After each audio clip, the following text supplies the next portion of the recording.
We require 2 referees to support the claim. The referees do not have to be line managers.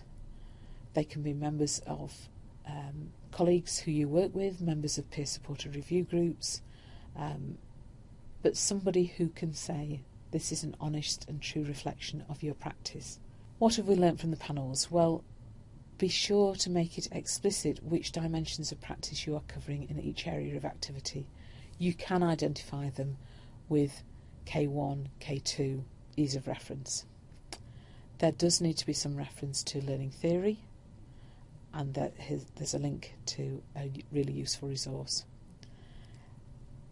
And if you are making citations, please use Harvard and give the full reference at the end. That's not part of the word count. Ensure that the technology enhanced learning is explicit in the text. It may be more than just using Blackboard, so make sure that the reader is aware. Ensure that your name is on all the documentation. And yes, 300 words for each of the 5 areas of activity is a challenge. So I would aim at between 300 and 500 words to be realistic. These are comments from experienced staff who have undertaken fellowship, and they range between about 15 and 20 years experience. HEA application, it's one of those things that you do unwillingly, realise it was worth it, and then will others to do it. And this is very true.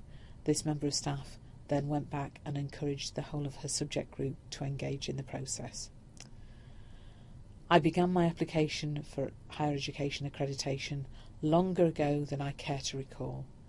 It just seemed like too much effort between teaching and research activities to complete, reflect, edit, and to find 2 referees.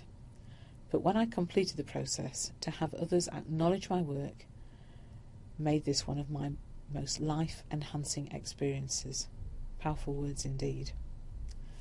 Going through the process of writing for my HEA fellowship application made me reflect on my journey, discipline my writing, and realise how far I had come in understanding my teaching and learning. Very powerful comments. Panel dates. For fellowship, the submissions received by the 1st of the month will be reviewed by the panel during the 3rd week of the month.